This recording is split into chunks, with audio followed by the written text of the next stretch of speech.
ওপেনিংয়ে তানজিদ তামিম এবং সাইফ হাসানি থাকবেন নাকি আসবে কোনো পরিবর্তন? মিডল অর্ডারের জন্য প্রস্তুত তিন ব্যাটার। নিউজিল্যান্ডের বিপক্ষে দীর্ঘ ৫ বছর পর টি-20 সিরিজ জিততে ব্যাটিং অর্ডার নিয়ে বড় পরিকল্পনা নিয়ে মাঠে নামছে টিম টাইগার্স। তিন বাঁহাতির সাথে থাকতে পারে সমান সংখ্যক ডানহাতি জেনুইন তারকা, সাথে গভীরতা বাড়াতে আছেন আরও দুজন। সব মিলিয়ে নিউজিল্যান্ডের বিপক্ষে তৃতীয় ম্যাচে কেমন হচ্ছে টাইগারদের ব্যাটিং অর্ডার, বাকিটা রিপোর্ট।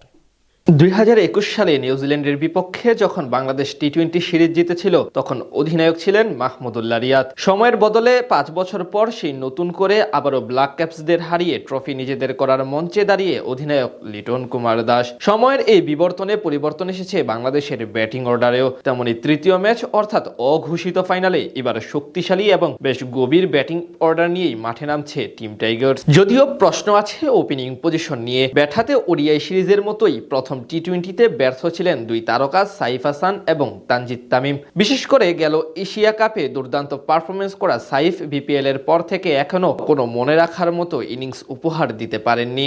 তাই তাকে নিয়ে একটু ভাবনায় আছে টিম ম্যানেজমেন্ট। যদিও ব্যাকআপ না থাকায় এই ম্যাচেও তাকে রাখা হতে পারে একাদশে। অন্যদিকে তানজিদ তামিমের গত ম্যাচের পারফরমেন্স আপ টু দ্য মার্কে না হলেও অতীতের পরিসংখ্যানের জোরে টিকে যাবেন তিনি। গেল ম্যাচের ডানহাতি এবং বামহাতি প্রথা অনুসরণ করতে দেখা গেছে টাইগার টিম ম্যানেজমেন্টকে। এই যেমন ওপেনিংয়ে তামিম এবং সাইফ দুজন ভিন্ন ধাঁচের ব্যাটার ছিলেন। একইভাবে বামহাতি তামিম যখন ব্যাট করছিলেন তখন ইমনকে না পাঠিয়ে মাঠে নেমেছেন ডানহাতি লিটন। আবার তিনি বিদায় নেওয়ার পর এসেছেন হৃদয়। একইভাবে তামিম আউট হওয়ার পর পাঠানো হয় আরেক বামহাতি ইমনকে। সেখান থেকে এটা এখন অনুমেয় করা যায় যে এই ম্যাচে যদি তানজিদ তামিম আগে আউট হয় তাহলে ইমনকে পাঠানো হতে পারে ৩ নম্বর পজিশনে। যদিও সবশেষ ম্যাচে ৫-এ নেমে দারুণ খেলেছিলেন এই ব্যাটার, সেক্ষেত্রে ইমনকে ৫-এ খেলানোই বুদ্ধিমানের কাজ হতে পারে। তাছাড়া ৩ নম্বর পজিশনে অধিনায়ক লিটন দাসও একটি কার্যকারী ইনিংস উপহার দিয়ে গিয়েছিলেন। ৪ নম্বর পজিশনটা অবশ্য তাওহিদ হৃদয়কেই দেওয়া উচিত। গত ম্যাচে এখানে নেমে দুর্দান্ত এক অর্ধশতকের দেখা পান তিনি, হয়েছিলেন ম্যাচ